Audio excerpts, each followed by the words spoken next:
Una mujer con las manos destrozadas de tanto lavar ropa. Un matrimonio arreglado que parecía la última humillación de una vida de rechazos. Y un secreto tan extraordinario que transformaría a la lavandera más despreciada de un pueblo español en la princesa más improbable de Europa.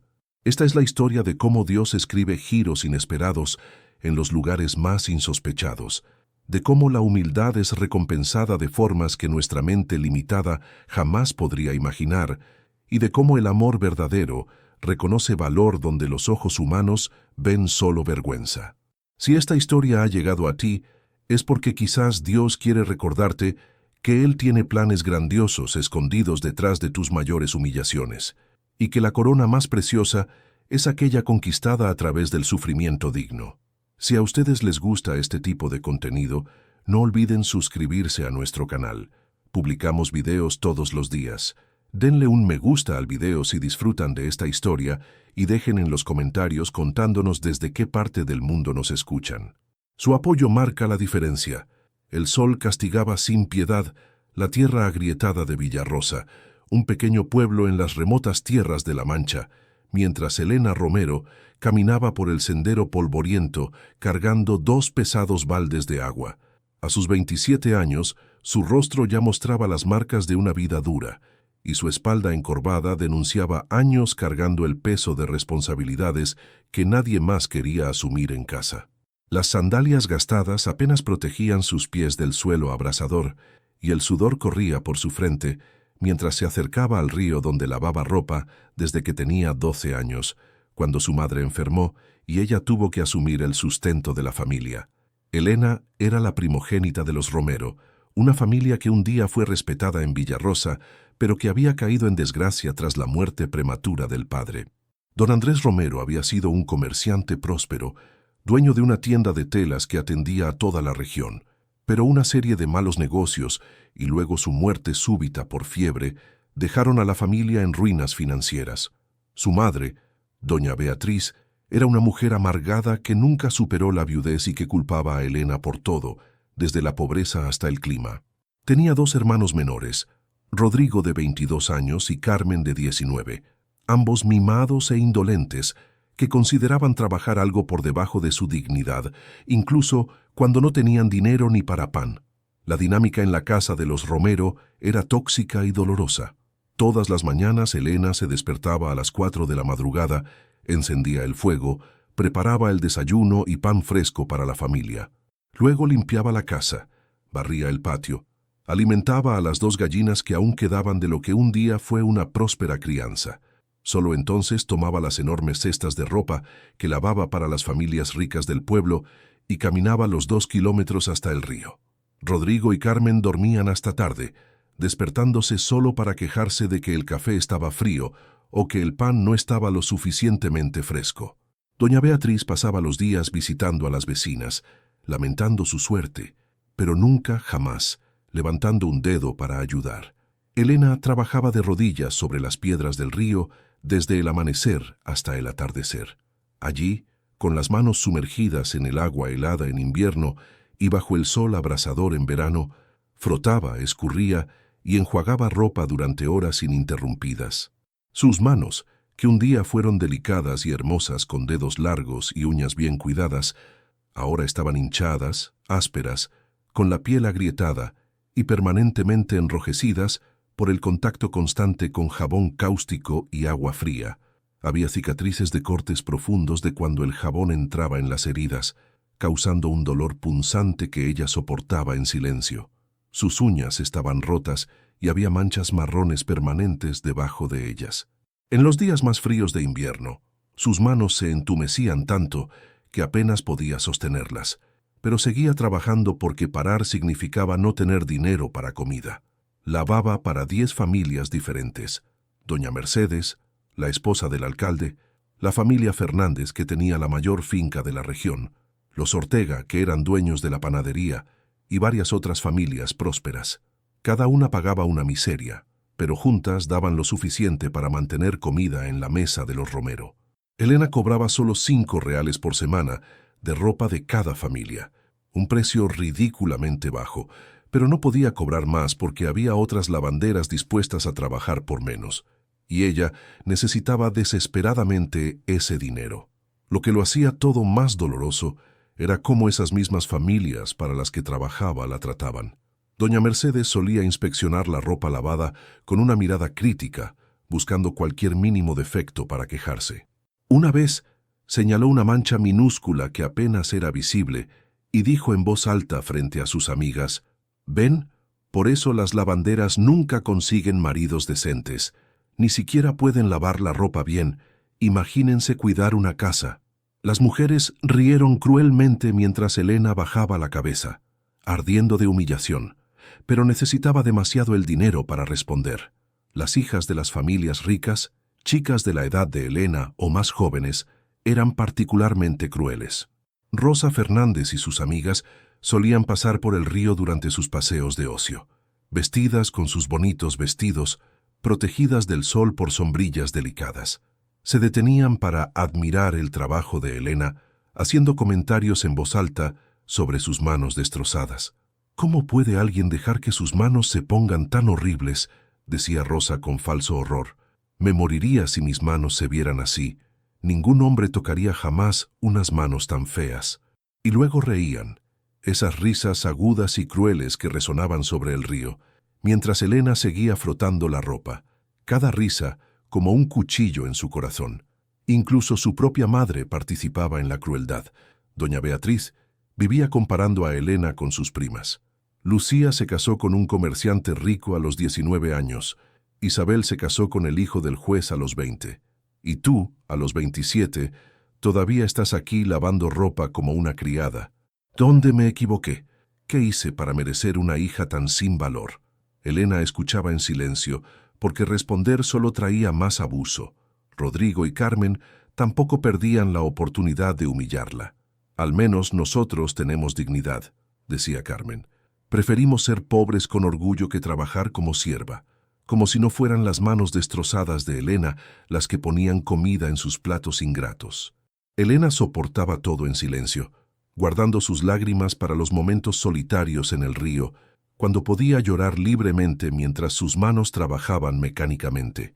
Había aprendido desde temprano que quejarse solo empeoraba las cosas, que mostrar debilidad era dar munición a aquellos que ya la despreciaban, así que construyó muros alrededor de su corazón, volviéndose dura y resistente por fuera, aunque por dentro todavía era aquella niña que soñaba con amor, familia y respeto. Por las noches, acostada en su estrecha cama en la habitación que compartía con Carmen, Elena miraba el techo agrietado y se preguntaba si esa sería su vida para siempre. Trabajar hasta que las manos sangraran, ser humillada por quienes la rodeaban, morir sola y olvidada. Fue en una de esas mañanas de trabajo solitario en el río, en un día particularmente caluroso de junio, que Elena conoció a Miguel. Estaba de rodillas sobre la piedra plana, que usaba como superficie de lavado, con el sudor corriendo por su espalda, luchando con una sábana particularmente grande y pesada de la familia Fernández. Sus manos sangraban ligeramente por una nueva grieta que se había abierto esa mañana, y estaba tan absorta en su doloroso trabajo que no se dio cuenta de que alguien se acercaba hasta que una sombra cayó sobre ella. Levantó la vista, asustada, y vio a un hombre parado a pocos metros de distancia. Era alto, ciertamente más de 1,85 m, con hombros anchos y una presencia que inmediatamente llamaba la atención. Llevaba ropa sencilla de trabajador, pantalones de lona marrón y una camisa de algodón blanca con las mangas arremangadas hasta los codos, pero había algo en su postura que no coincidía con la humilde vestimenta. Se mantenía erguido, confiado, con una gracia natural que sugería una nobleza oculta. Sus ojos eran de un azul profundo y penetrante, inusual en la región donde la mayoría tenía ojos marrones o negros. Su cabello castaño oscuro estaba ligeramente largo, cayendo sobre la frente, y había una barba de algunos días en su rostro que solo acentuaba su masculinidad. Elena estimó que tendría unos 30 años. «Buenos días», dijo él en un castellano perfecto, pero con un ligero acento que Elena no pudo identificar. Su voz era profunda, educada, y había una genuina amabilidad en ella. «Disculpe que interrumpa su trabajo, pero ¿podría decirme dónde puedo encontrar empleo en esta región? Soy nuevo aquí y necesito trabajo». Elena lo miró con la desconfianza natural de alguien que ha aprendido a no confiar en extraños, especialmente en hombres. Se limpió una de las manos ensangrentadas en el delantal mojado y respondió secamente, sin dejar de trabajar: «Depende del tipo de trabajo que busque». «Cualquier cosa», dijo Miguel, y para sorpresa de Elena, se sentó en la orilla cerca de ella, pero manteniendo una distancia respetuosa de algunos metros. «Trabajo con la tierra, construcción, cuidado de animales, contabilidad, incluso enseñar si es necesario. Tengo experiencia en muchas cosas».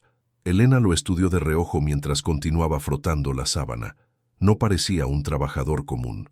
Sus manos, que podía ver descansando sobre sus rodillas, aunque callosas, no tenían la destrucción completa que provenía de años de trabajo manual brutal. Había cicatrices, sí, pero eran diferentes a las de ella. Y había algo en su forma de hablar, en su vocabulario elegido, que sugería educación formal, algo raro en los trabajadores temporales. «Puede probar en la finca de don Ramón Fernández», dijo ella finalmente, señalando vagamente hacia el norte con la barbilla, ya que sus manos estaban ocupadas. «Está a 1 kilómetro al norte, siguiendo este río. Siempre necesitan trabajadores temporales, especialmente en esta época de cosecha, pero le advierto que don Ramón es exigente y paga poco». Miguel agradeció sinceramente y se levantó como si fuera a irse, pero luego vaciló. Elena podía sentir que él todavía estaba allí, observándola trabajar. Finalmente preguntó: «¿Viene aquí todos los días?». La pregunta tomó a Elena completamente desprevenida. Nadie nunca se interesaba por su rutina. Nadie se preocupaba por ella lo suficiente como para preguntar cualquier cosa. Dejó de frotar y lo miró directamente por primera vez. «¿Por qué?», preguntó, su voz cargada de sospecha defensiva. «Porque parece un trabajo muy pesado para una sola persona», respondió Miguel simplemente. «Y porque noté sus manos. Están sangrando. Debería cuidarlas o podrían infectarse». Elena se miró sus propias manos, las grietas enrojecidas, las uñas rotas, la piel hinchada. Eran solo sus manos de siempre, sus herramientas de trabajo destruidas. «Estoy acostumbrada», dijo amargamente, volviendo a frotar la sábana con fuerza renovada, queriendo que se fuera, queriendo no sentir la vergüenza que sentía de que sus manos destrozadas fueran notadas por este extraño de ojos azules.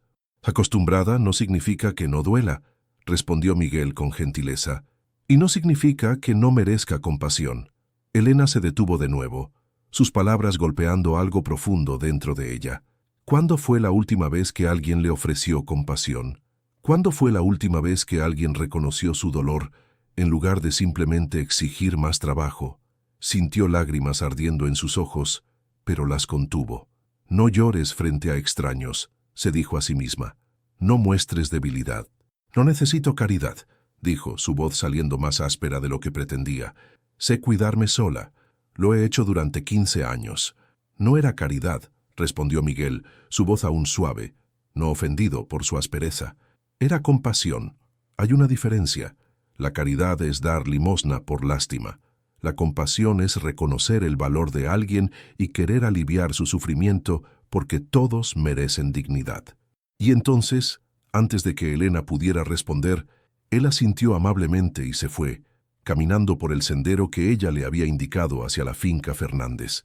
Elena se quedó allí, con las manos inmovilizadas en la sábana mojada, mirando el lugar donde él había estado, tratando de entender lo que acababa de suceder. Aquel extraño de ojos azules y palabras amables había visto sus manos destrozadas, había reconocido su dolor y en lugar de reír o mostrar repulsión, le había ofrecido compasión.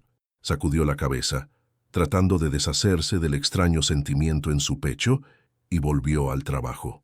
Probablemente nunca más lo vería, se dijo a sí misma. Era solo un trabajador temporal de paso por la región, pero estaba equivocada. Al día siguiente, mientras lavaba ropa en el mismo lugar, Miguel apareció de nuevo. Esta vez traía algo consigo, un pequeño tarro de cerámica. «Buenos días de nuevo», dijo con una sonrisa. «Conseguí trabajo en la finca Fernández, así que estaré por la región un tiempo». Le extendió el tarro. La esposa de don Ramón, doña Teresa, cuando supo de sus manos, preparó este ungüento. «Está hecho con aloe vera», miel y aceite de oliva. Ayuda a curar las grietas y a prevenir infecciones. Elena miró el tarro como si fuera un objeto alienígena. ¿Le contaste a doña Teresa sobre mis manos? ¿Por qué? Porque es herbolaria y prepara remedios, explicó Miguel, y porque vi que lo necesitas. Por favor, acéptalo. No tiene costo, lo preparó de buena gana. Elena dudó, su orgullo luchando contra su necesidad. Sus manos le dolían terriblemente, especialmente por la noche cuando intentaba dormir. Finalmente, extendió una mano sucia y tomó el tarro. «Gracias», murmuró, la palabra saliendo con dificultad porque no estaba acostumbrada a agradecer nada a nadie. Miguel sonrió, una sonrisa genuina que iluminó sus ojos azules. «De nada. Espero que ayude». En los días siguientes, Miguel comenzó a aparecer regularmente en el río. Siempre pasaba por allí de camino a la finca o de regreso, y siempre se detenía a conversar con Elena. Inicialmente eran solo saludos simples, luego pequeños comentarios sobre el clima o sobre el trabajo en la finca. Miguel contaba historias divertidas sobre las cabras tercas que don Ramón criaba, o sobre cómo había aprendido a hacer queso esa semana. Elena se encontró gradualmente esperando esas visitas, esa compañía inesperada en sus días solitarios, y lentamente, muy lentamente, comenzó a bajar los muros alrededor de su corazón. Miguel nunca la juzgaba, nunca hacía comentarios despectivos sobre su trabajo o sus manos destrozadas. La trataba con un respeto que nunca había recibido de nadie, ni siquiera de su propia familia. Cuando ella contaba sobre las humillaciones que sufría, él escuchaba con atención genuina, sus expresiones mostrando ira por las injusticias, pero nunca lástima por ella. «Eres la persona más fuerte que he conocido», le dijo una vez. «Trabajar así todos los días, soportar esa crueldad y aún mantener tu dignidad, eso es verdadero coraje, Elena». A medida que las semanas se convertían en meses, Miguel se convirtió en una presencia cada vez más importante en la vida de Elena. Un día, cuando ella luchaba por cargar una cesta particularmente pesada, llena de ropa mojada de regreso al pueblo, Miguel simplemente la tomó de sus manos. Elena protestó enérgicamente. «No tienes que hacer eso. Yo puedo». «Sé que puedes», respondió Miguel con calma, equilibrando la pesada cesta sobre un hombro como si no pesara nada. «Pero solo porque puedas no significa que debas hacerlo sola. Déjame ayudarte. No cuesta nada ser amable».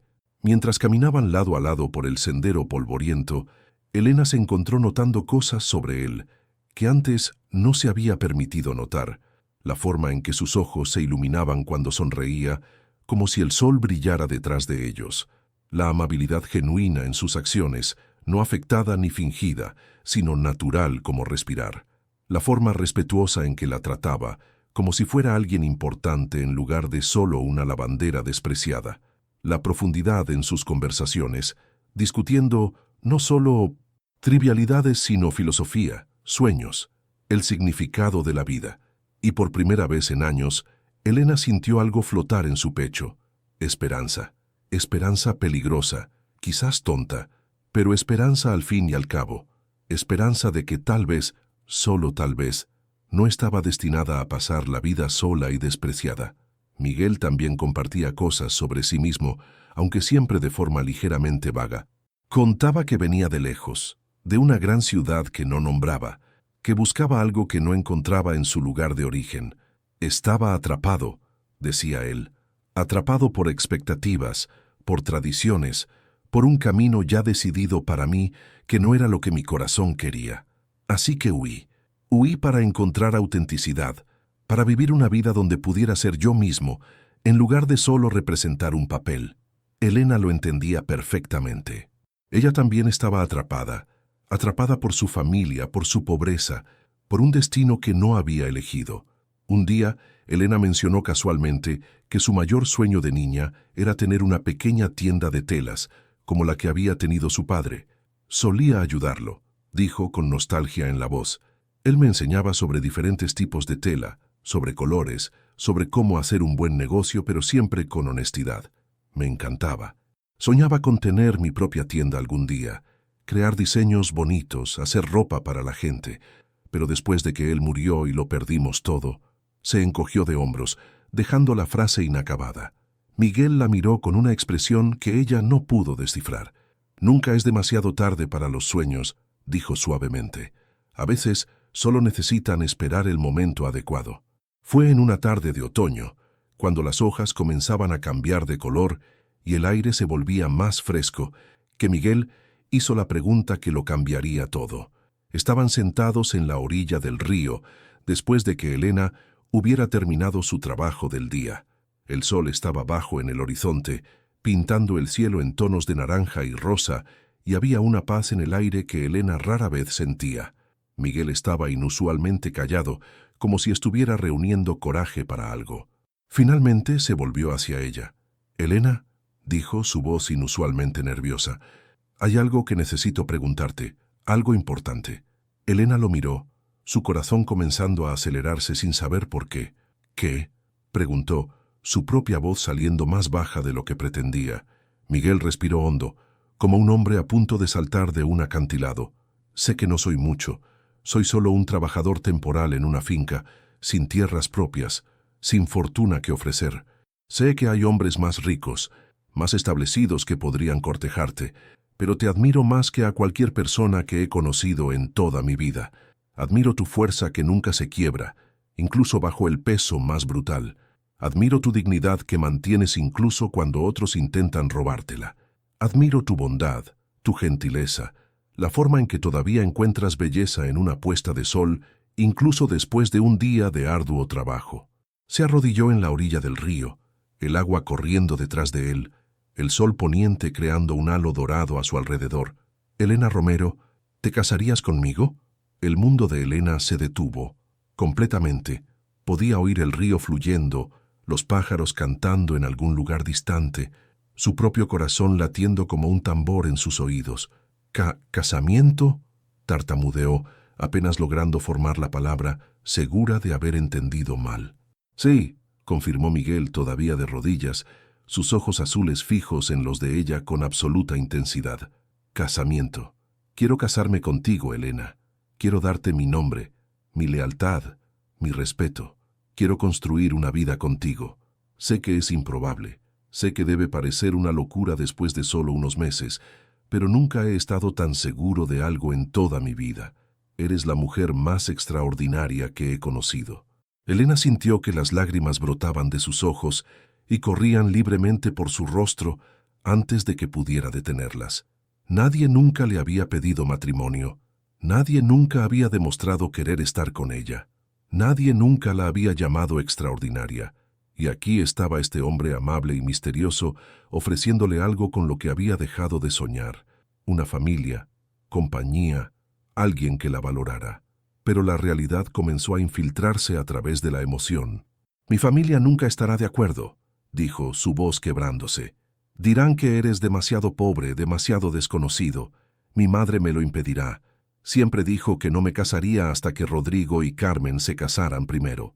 «Entonces no pedimos permiso», dijo Miguel simplemente, tomando sus manos destrozadas entre las suyas con infinita ternura. «Tienes 27 años, Elena. Eres mayor de edad desde hace mucho tiempo. Puedes tomar tus propias decisiones. Podemos casarnos sin su bendición».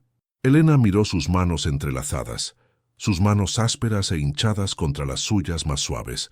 «Pero eso causaría un gran escándalo. Mi familia me repudiaría». «Ya te desprecian», señaló Miguel con gentileza, pero con firmeza. «Ya te tratan como una sierva en lugar de como una hija. ¿Qué tienes que perder? Y piensa en lo que tienes que ganar: libertad, respeto, una vida propia». Elena cerró los ojos, las lágrimas aún corriendo.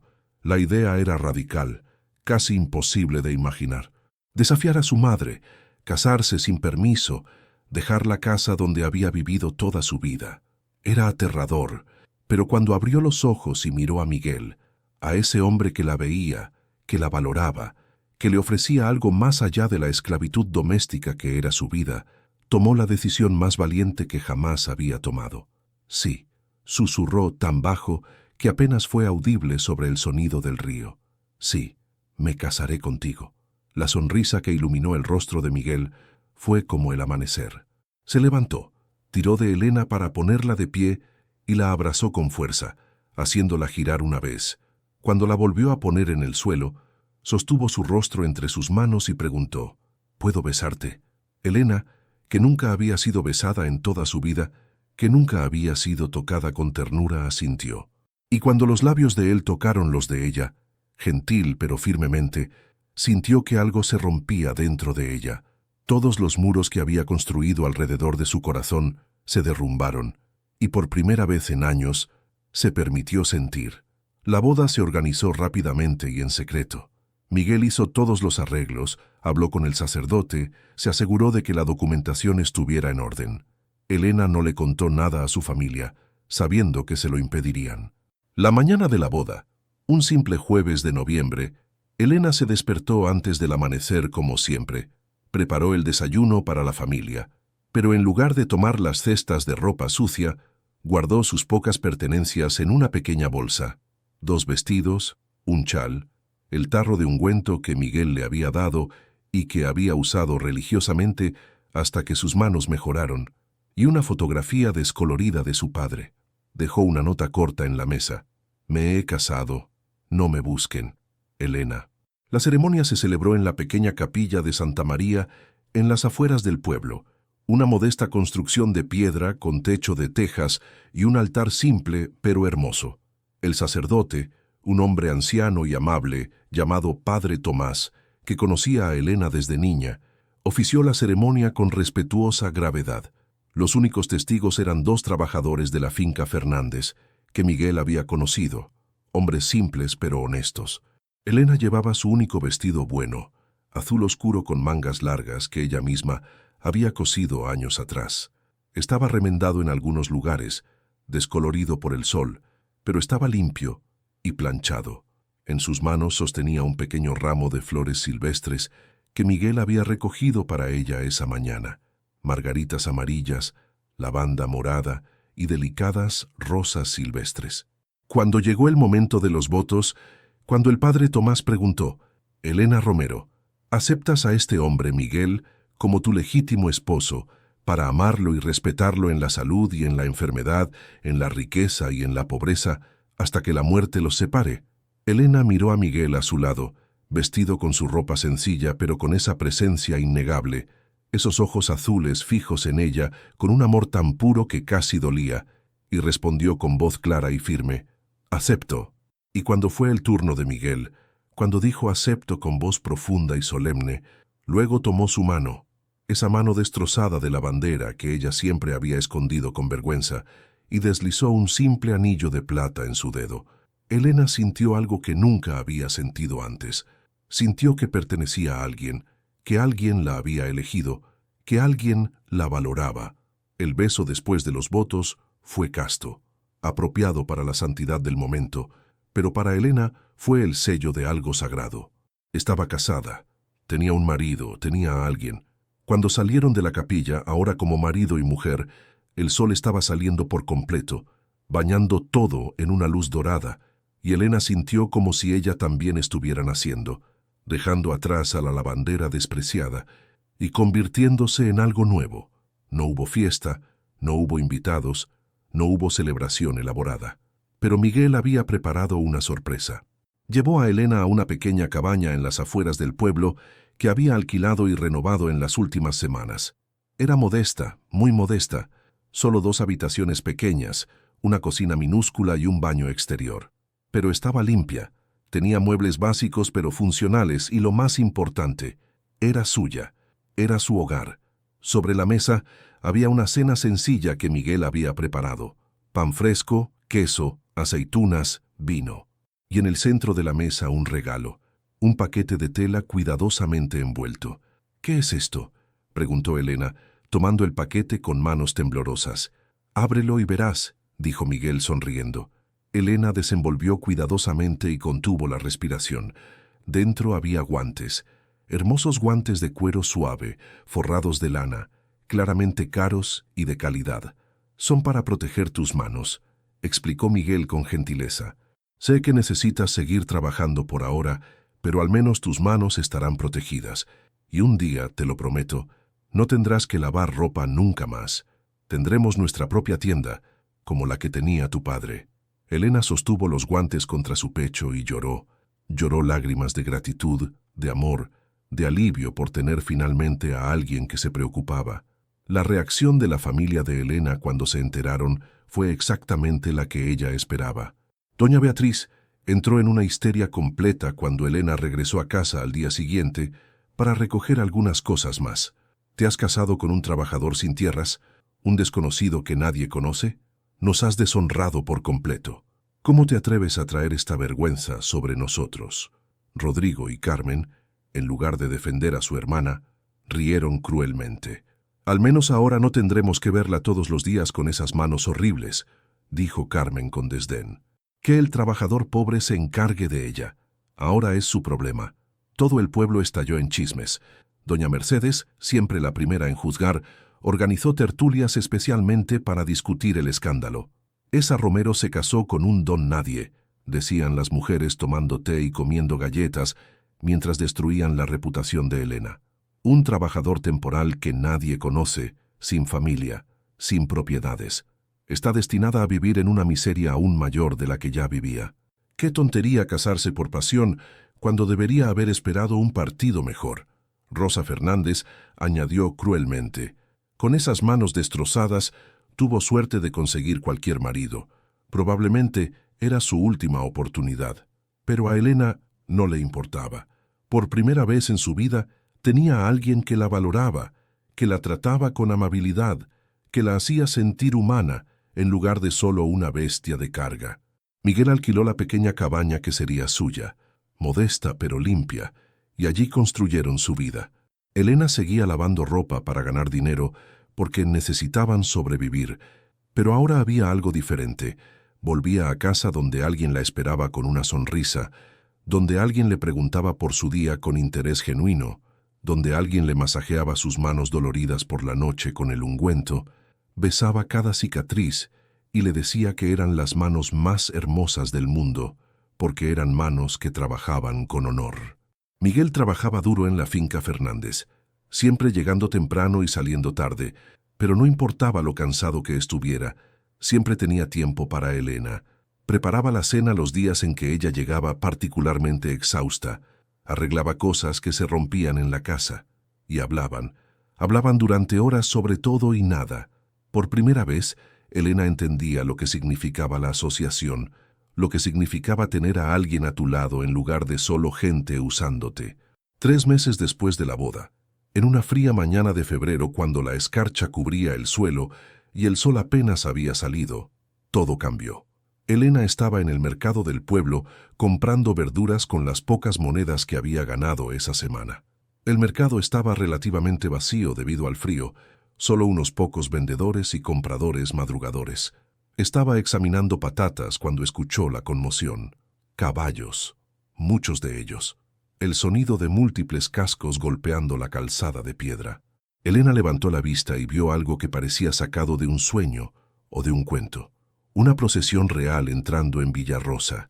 Eran al menos 20 caballos, la mitad de ellos montados por soldados con uniformes impecables de color azul marino, con detalles dorados, yelmos brillando bajo el sol naciente, espadas a los costados. El resto eran elegantes carruajes de madera oscura con ventanas de vidrio y escudos de armas reales pintados en las puertas. El escudo mostraba un león y un castillo, el símbolo de la familia real española. Todo el pueblo se detuvo como si el tiempo se hubiera congelado. Los vendedores soltaron sus mercancías, los compradores se quedaron boquiabiertos, los niños corrieron para ver mejor, los murmullos crecieron. ¿Quiénes son? ¿Por qué están aquí? ¿Qué quieren en nuestro pequeño pueblo? La procesión se dirigió directamente a la casa de don Gabriel Torres, el alcalde del pueblo, la estructura más imponente de Villarrosa con 2 pisos y un balcón decorado. Los soldados desmontaron con precisión militar, formando 2 filas perfectas. De uno de los carruajes descendieron 2 hombres que claramente eran de alta nobleza, vestidos con elaborados trajes de terciopelo oscuro con capas de piel, botas de cuero fino, capas forradas de seda, con decoraciones militares brillando en sus pechos. Uno era mayor, quizás de 50 años, con cabello canoso y barba bien cuidada. El otro era más joven, de unos 30 y tantos, delgado y serio.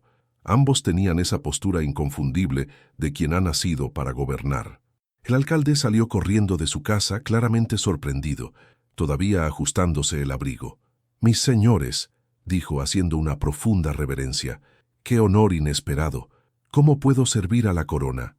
El hombre mayor, que se identificó como el duque de Alba, uno de los nobles más importantes de España, respondió con voz autoritaria. «Estamos buscando a alguien, un miembro de la familia real que desapareció hace más de un año. Tenemos razones para creer que podría estar en esta región». El alcalde parpadeó confundido. «¿Un miembro de la familia real? ¿Aquí en Villarrosa? Debe haber un error, señor. Somos un pueblo sencillo, sin nobles. Aún así, debemos verificarlo», dijo el duque. Se volvió hacia el hombre más joven que sostenía un retrato pintado. «Este hombre», dijo levantando el retrato para que pudieran verlo, «es Su Alteza Real, Miguel, de Borbón Parma, príncipe de España, tercero en la línea de sucesión al trono.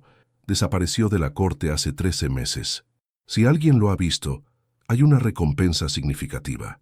El alcalde tomó el retrato y lo estudió. Entonces su rostro palideció. Su boca se abrió y se cerró como un pez fuera del agua. Él está aquí», tartamudeó finalmente. «Trabaja en la finca Fernández. Llegó hace unos 8 meses. La reacción fue inmediata. El duque y sus hombres exigieron ser llevados inmediatamente a la finca. La mitad del pueblo lo siguió, incapaz de contener la curiosidad. Elena, todavía en el mercado, sintió que se le helaba la sangre. Miguel. Estaban buscando a Miguel, pero no tenía sentido. Príncipe, familia real. Tenía que ser un error. Pero mientras observaba la procesión moverse hacia la finca Fernández, mientras veía el retrato pasar entre la gente conmocionada, sintió que algo terrible crecía en su estómago. ¿Y si no era un error? ¿Y si Miguel había mentido sobre quién era? ¿Y si todo era falso? Soltó la cesta de verduras y corrió. Corrió más rápido de lo que jamás había corrido, sus pulmones ardiendo, su corazón latiendo descontroladamente. Llegó a la finca al mismo tiempo que la procesión real. Don Ramón ya estaba afuera, claramente en pánico, y señalaba los campos donde estaban los trabajadores. «Allí», decía. «Miguel está allí ayudando con el riego». Elena vio a Miguel antes de que él los viera. Estaba en el campo, con ropa sencilla de trabajador cubierta de barro, ayudando a otro trabajador a reparar un canal de riego. Tenía barro hasta los codos, sudor en la cara, el pelo despeinado. Parecía exactamente lo que siempre había parecido, un trabajador honesto. Pero entonces los soldados lo rodearon. El duque gritó, «Su Alteza Real», y Miguel levantó la vista, y Elena vio algo en su expresión que confirmó sus peores temores. No fue sorpresa, no fue confusión, fue resignación. Como si supiera que este día llegaría eventualmente. Miguel fue escoltado de regreso al pueblo por la procesión real, ahora en el centro de una creciente multitud de espectadores conmocionados. Elena lo siguió como en un sueño, su cerebro negándose a procesar lo que estaba viendo. Fueron todos a la casa del alcalde, donde se preparó rápidamente una sala. Miguel fue llevado adentro, y antes de que Elena pudiera seguirlo, los soldados la bloquearon. «No puede entrar, señora, solo la familia real». «Es mi esposa», gritó Miguel desde dentro de la habitación, su voz resonando. «O entra ella o no hablo con nadie».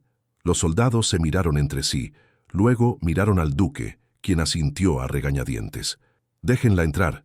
Elena fue empujada a la habitación, donde Miguel estaba sentado en una silla, ahora con un manto real sobre sus hombros sucios de barro.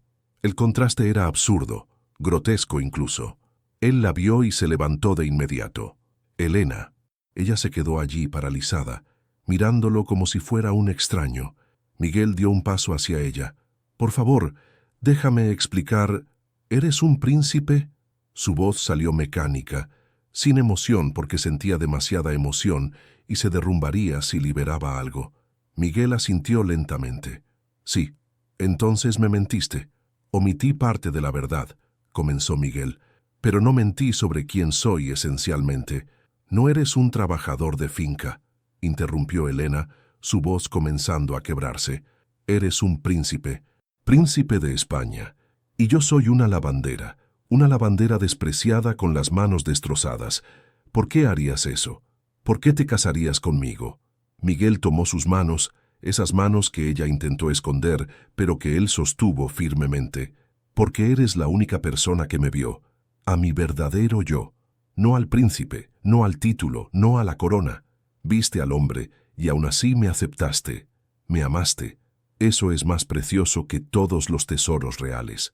Las lágrimas corrían ahora por el rostro de Elena. Pero mentiste, sobre todo. No sobre todo, insistió Miguel. No sobre mis sentimientos, no sobre amarte, no sobre querer construir una vida contigo. Eso siempre fue verdad. Alteza Real, intervino el duque, claramente incómodo con la escena emocional. Necesitamos discutir su regreso a la corte. El rey... Volveré, interrumpió Miguel, pero no soltó las manos de Elena. Pero bajo mis términos. Esta es mi esposa, Elena de Borbón-Parma, y viene conmigo. El duque pareció haber sido alcanzado por un rayo. ¿Esposa? Alteza, con todo respeto, un matrimonio con una lavandera no puede ser reconocido por la corte. Ya ha sido reconocido por Dios, dijo Miguel firmemente, su voz asumiendo un tono de autoridad real que Elena nunca había oído antes. Nos casamos ante un sacerdote, con testigos, está registrado legalmente, es válido bajo la ley civil y religiosa, y si la corte no reconoce mi elección, entonces abdico de todos mis derechos al trono. El shock en la sala fue palpable. El duque palideció. Alteza no puede decir eso. Puedo y lo digo, respondió Miguel. Pasé un año buscando a alguien verdadero, auténtico, que me amara por lo que soy. La encontré, y no voy a renunciar a ella por coronas o tronos. Elena lo miró, vio la determinación en sus ojos, vio el amor, y algo dentro de ella se rompió. Estaba diciendo la verdad. Realmente la amaba. Realmente la elegiría a ella por encima de todo. Su Alteza, dijo el duque finalmente, su voz tensa, permítame regresar a la corte, consultar al rey y al consejo real. Pero por favor, regrese con nosotros. Su familia está desesperada. Volveré, confirmó Miguel. Pero Elena viene conmigo. No es negociable. El duque miró a Elena como si estuviera evaluando un caballo de valor cuestionable. Ella se mantuvo erguida bajo su mirada, negándose a inclinarse. Finalmente, él asintió. Muy bien, preparen un carruaje adicional para la princesa. El título sonó absurdo en los oídos de Elena. Princesa, ella, la lavandera despreciada. Pero entonces Miguel apretó su mano y susurró, juntos, pase lo que pase, estamos juntos. Y ella asintió, porque al final no importaba si él era un príncipe o un trabajador. Él era Miguel, su Miguel, y ella lo amaba. La noticia se extendió por Villarrosa más rápido que un incendio en un pajar. La lavandera despreciada se había casado con un príncipe. Elena Romero era ahora Elena de Borbón-Parma, princesa de España por derecho de matrimonio. El shock fue absoluto, el escándalo total. Doña Beatriz, que había maltratado a su hija durante años, se desmayó al enterarse. Luego intentó desesperadamente acercarse a Elena, alegando haber sido siempre una buena madre, y pidiendo perdón con lágrimas dramáticas. Rodrigo y Carmen, que se habían reído cruelmente de ella, ahora intentaban acercarse, hablando de amor fraternal. Doña Mercedes y todas las mujeres ricas que la habían despreciado intentaron acercarse, alegando haber sido siempre amigas de Elena, que siempre supieron que ella era especial. Rosa Fernández, que se había burlado cruelmente de sus manos destrozadas, ahora intentaba darle regalos y se disculpó con lágrimas falsas. El alcalde, que siempre la había tratado como invisible, de repente quería organizar una celebración en su honor. Pero Elena no era tonta. Veía a través de la hipocresía, reconocía la falsedad. Cuando su madre finalmente logró llegar hasta ella, llorando dramáticamente y suplicando perdón, Elena simplemente dijo con calma, «Me trataste como a una sierva durante 27 años. Nunca me defendiste, nunca me valoraste, nunca me mostraste amor maternal, y ahora que descubres que me he casado con un príncipe, ¿de repente soy tu hija querida? No, madre. Tuviste 27 años para amarme. Perdiste esa oportunidad». Doña Beatriz se quedó en shock, nunca habiendo sido confrontada así por su hija sumisa. Pero Elena ya no era esa mujer. Había encontrado su voz. La partida de Villarrosa se programó para el día siguiente. Miguel insistió en que Elena tuviera tiempo para prepararse, para despedirse adecuadamente, para procesar todo lo que estaba sucediendo. Esa noche, en su pequeña cabaña, que había sido su primer verdadero hogar, Elena y Miguel hablaron durante horas. Él le contó todo, sobre su vida en la corte, sobre cómo había sido sofocado por expectativas y tradiciones, sobre los matrimonios arreglados que intentaron forzarle, sobre mujeres que lo querían solo por su título y riqueza.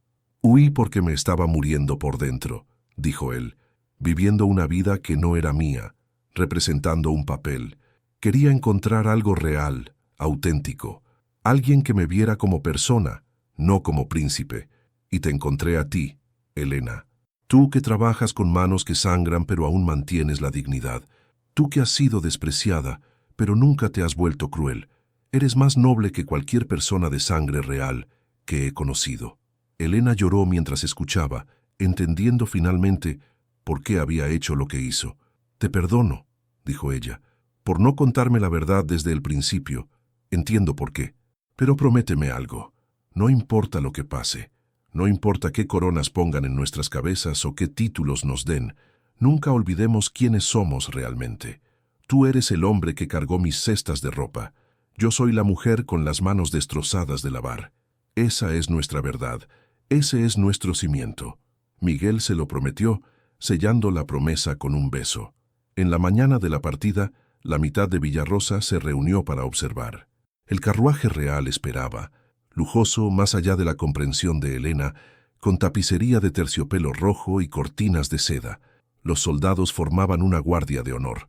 El duque de Alba esperaba impaciente, claramente ansioso por regresar a la corte. Elena llevaba el mismo vestido azul sencillo de siempre, negándose a usar ropa prestada que no era suya. Llevaba solo su pequeña bolsa con sus pocas pertenencias. Miguel, ahora vestido con trajes principescos que le habían traído, la ayudó a subir al carruaje con infinita amabilidad. Antes de partir, Elena pidió un momento. Caminó hasta donde algunas lavanderas del pueblo estaban observando, mujeres con las que había trabajado codo a codo en el río durante años. Estas eran sus verdaderas hermanas, mujeres que conocían el peso de las cestas pesadas y el dolor de las manos destrozadas. «No olvidaré de dónde vengo», les dijo, «y prometo usar cualquier poder que tenga para mejorar sus vidas.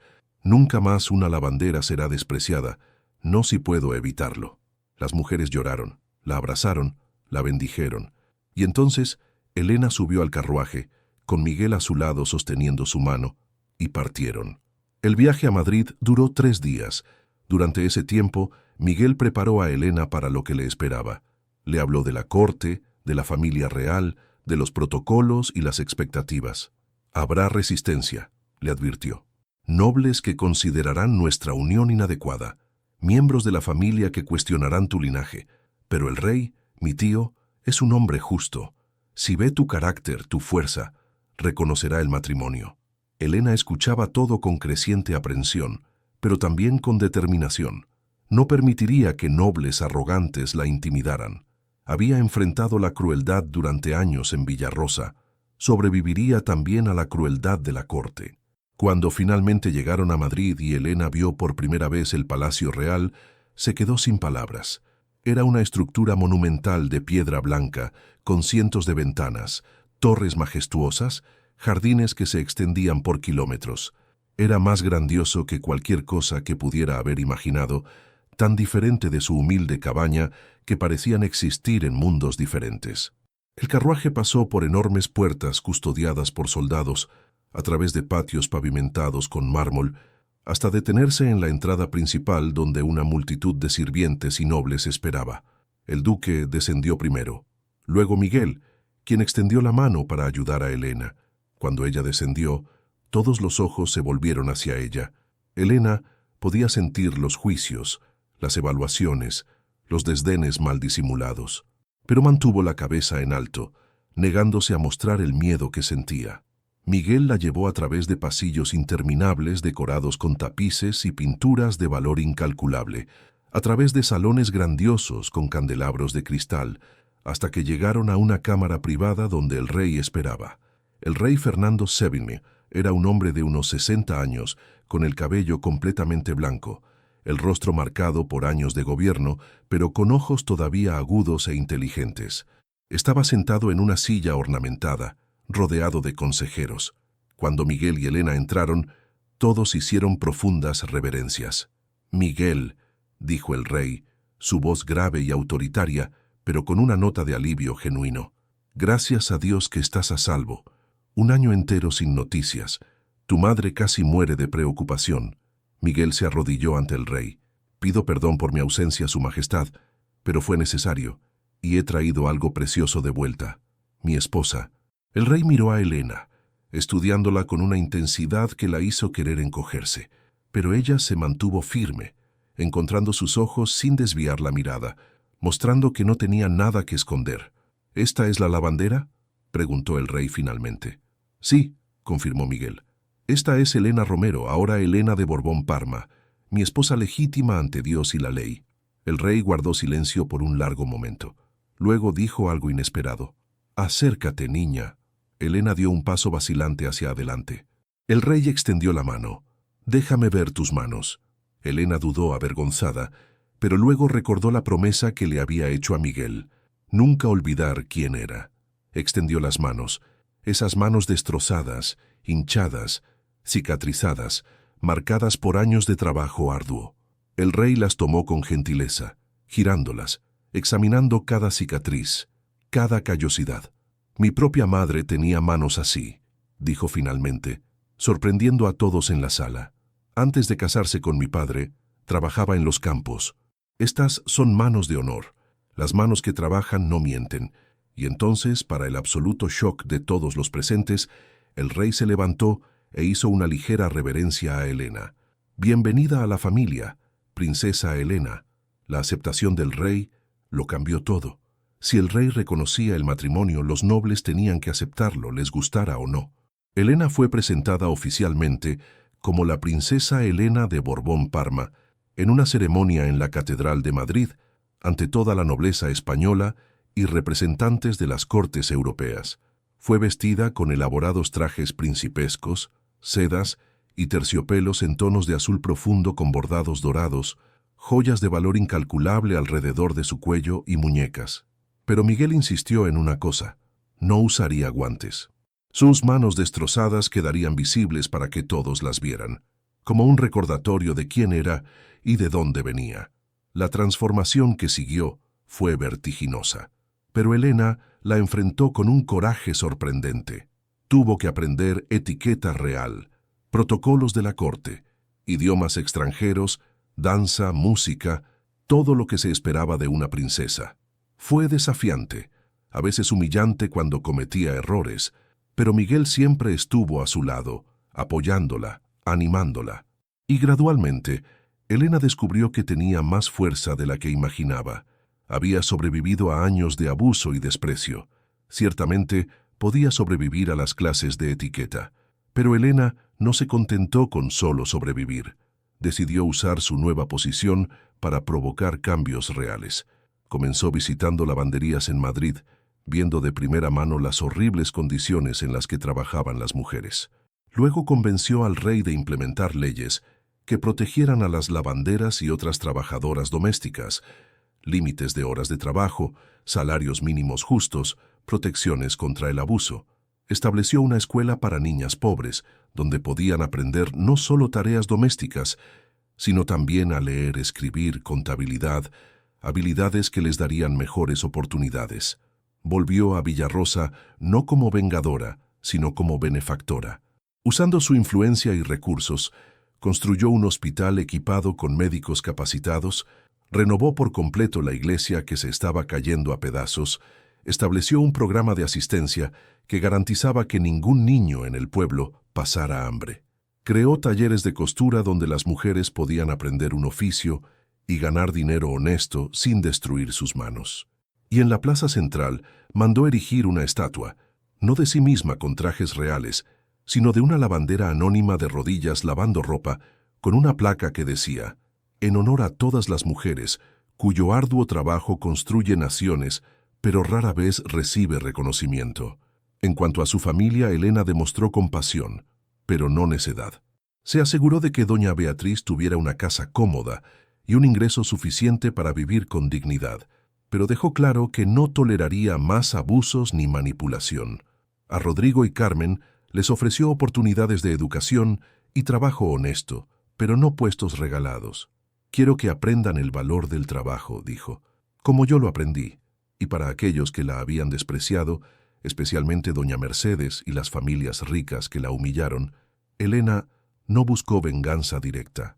Su existencia como princesa respetada y amada, su influencia usada para el bien, su feliz matrimonio, todo eso era venganza suficiente. Tenían que vivir sabiendo que habían maltratado a alguien extraordinario. 2 años después de la boda, en una soleada mañana de primavera, Elena dio a luz a una niña sana a la que llamaron Beatriz Esperanza de Borbón Parma. Beatriz en memoria de la abuela de Elena, que había sido la única persona que le había mostrado amabilidad en la infancia, y Esperanza porque la niña representaba exactamente eso, esperanza. Cuando Elena sostuvo a la bebé por primera vez, sus manos todavía ásperas y marcadas permanentemente por su tiempo como lavandera, tocando la piel perfecta y suave de su hija, lloró. Lloró lágrimas de gratitud, de redención, de esperanza renovada. Miguel, observando a su esposa e hija, supo con absoluta certeza que había tomado la decisión correcta al huir de la corte y buscar el amor verdadero. Aquella mujer de manos destrozadas era más reina, más noble, más valiosa que cualquier princesa de sangre pura que había conocido. Ella había transformado su vida, le había dado un propósito, le había mostrado lo que significaba el amor verdadero. Y juntos estaban creando una familia basada no en la tradición o la expectativa, sino en el amor genuino y el respeto mutuo. Años después, cuando Elena ya era madre de 3 hijos y una de las princesas más queridas de España, conocida por su incansable compasión y su revolucionario trabajo social, ocasionalmente regresaba al río en Villarrosa, no para lavar ropa, sino para recordar, para nunca olvidar quién era, de dónde venía, y que las coronas son honores temporales pero el carácter es eterno, y cada vez que iba, Miguel la acompañaba, ese príncipe valiente que tuvo el coraje de buscar el amor verdadero en lugares improbables y fue recompensado más allá de sus expectativas más salvajes. Doña Mercedes, ahora vieja y amargada, observaba desde lejos cuando Elena visitaba, recordando cada palabra cruel, cada risa burlona, cada humillación que le había infligido. Su propia hija Rosa, a quien Elena había conocido como una chica mimada y cruel, ahora trabajaba humildemente en uno de los programas de asistencia creados por Elena, habiendo aprendido la humildad de la manera más dura cuando su familia perdió toda su fortuna en malos negocios. Y Villarrosa, que un día había despreciado a su hija más humilde, ahora llevaba su nombre con inmenso orgullo, con la estatua de la lavandera en la plaza principal, sirviendo como un recordatorio constante de que la verdadera grandeza proviene del sufrimiento dignamente soportado, no de cunas privilegiadas.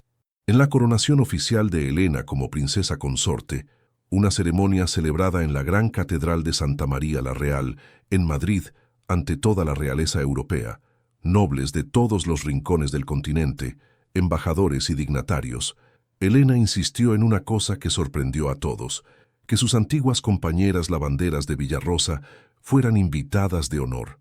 Y allí estaban, 6 mujeres sencillas con las manos tan destrozadas como las de Elena habían estado, vestidas con ropa sencilla pero limpia, sentadas en lugares privilegiados normalmente reservados para duques y condes. Fueron testigos de cómo una de las suyas era coronada, la vieron recibir la bendición papal, la observaron transformarse oficialmente en un miembro de la familia real. Elena se aseguró de que se tomara una fotografía especial ese día. Ella con vestiduras reales completas, corona de diamantes y rubíes en la cabeza, manto de armiño sobre los hombros, y a su lado sus amigas lavanderas, todas con sus manos destrozadas visibles, todas sonriendo con orgullo.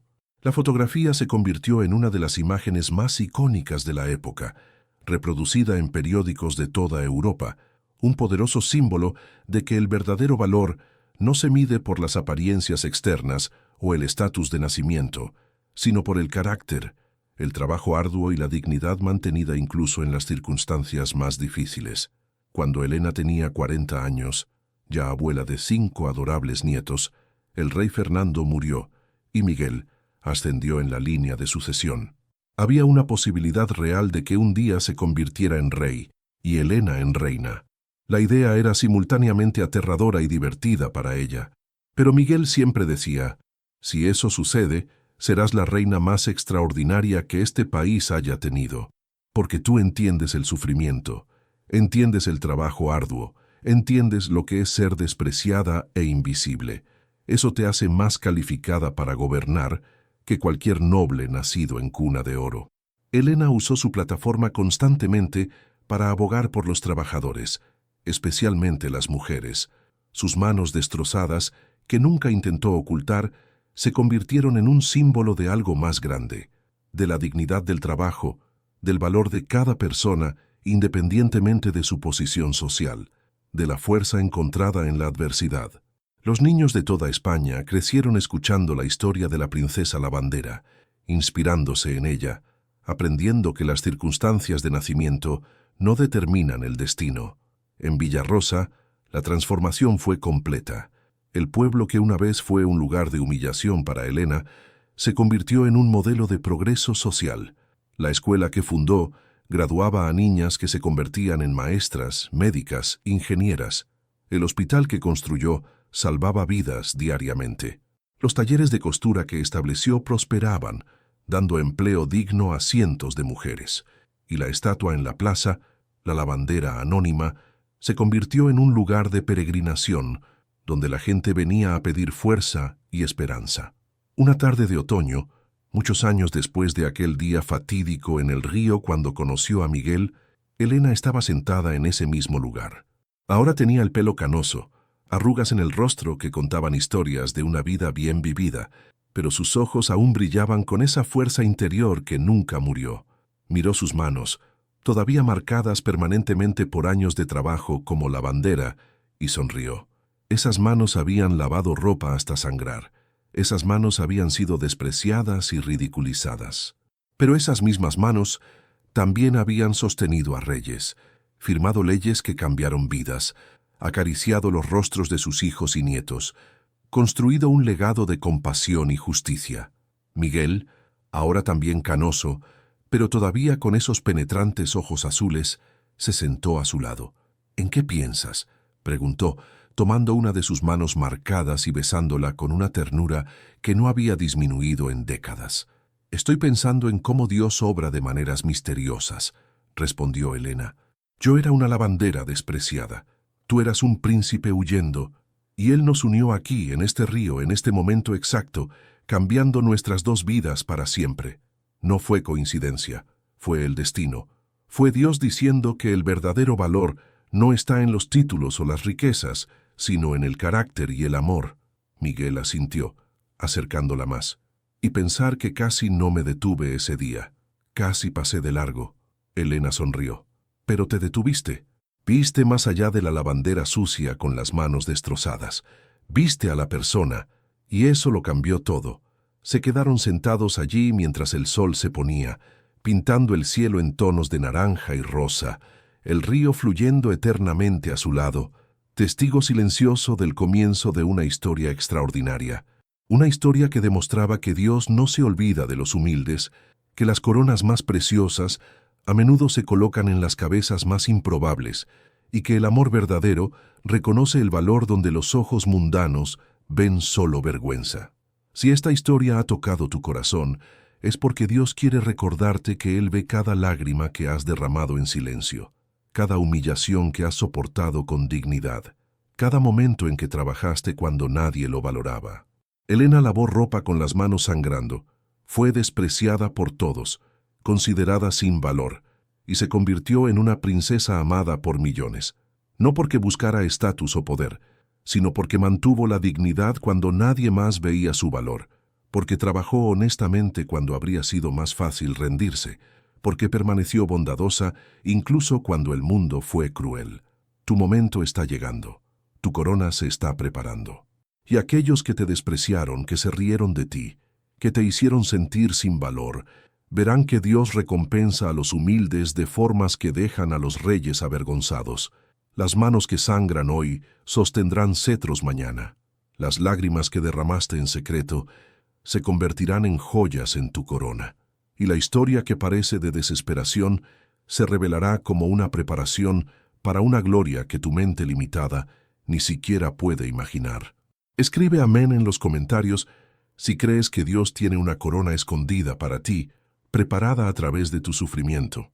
Suscríbete al canal para más historias que restauran la fe, calientan los corazones y nos recuerdan que ninguna lágrima se desperdicia en el reino de Dios, que ningún trabajo honesto pasa desapercibido a sus ojos y que Él se especializa en transformar a lavanderas despreciadas en princesas amadas, demostrando que en su reino los últimos serán los primeros, los humillados serán exaltados y los despreciados serán coronados. Que Dios te bendiga hoy y siempre, y que Él te recuerde que tus manos destrozadas por el arduo trabajo son más preciosas a sus ojos que las manos ociosas cubiertas de joyas. Tu corona está llegando, tu historia de redención se está escribiendo, y el final será tan glorioso que hará que todo el dolor haya valido la pena.